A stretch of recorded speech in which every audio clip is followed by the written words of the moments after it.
Hello friends. क्या आप लोगों को पता है हमारा जो माइंडसेट होता है ये हमारी ग्रोथ को, हमारी तरक्की को डिसाइड करता है। अगर आप एक फिक्स माइंडसेट के साथ काम कर रहे हो तो किसी भी चीज़ को अचीव करना, किसी चीज़ को समझ पाना आपके लिए बहुत ज़्यादा मुश्किल होगा। बट अगर आप एक ग्रोथ माइंडसेट के साथ काम करोगे तो किसी भी चीज़ को समझ पाना और किसी भी चीज़ को इम्प्लीमेंट कर पाना आपके लिए बहुत ज़्यादा ईजी होगा। बिकॉज हम फिक्स माइंडसेट में सोचते हैं कि पता नहीं ये काम हम कर पाएंगे, ये चीज़ मेरे लिए सही है या नहीं है।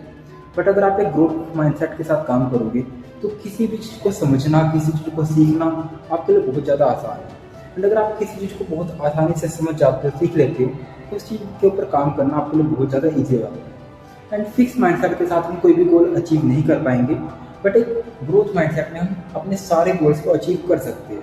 तो चॉइस आपकी है कि आपको कौन सा माइंडसेट रखना है एंड किसके ऊपर आप काम करोगे। अगर आप फिक्स माइंडसेट के साथ काम कर रहे हो तो भूल जाइए कि आप कोई चीज़ अचीव कर सकते हैं। अगर आप ग्रोथ माइंडसेट के साथ काम कर रहे हो 100% आप जो चीज़ अचीव करना चाहते हो आप अचीव कर लो।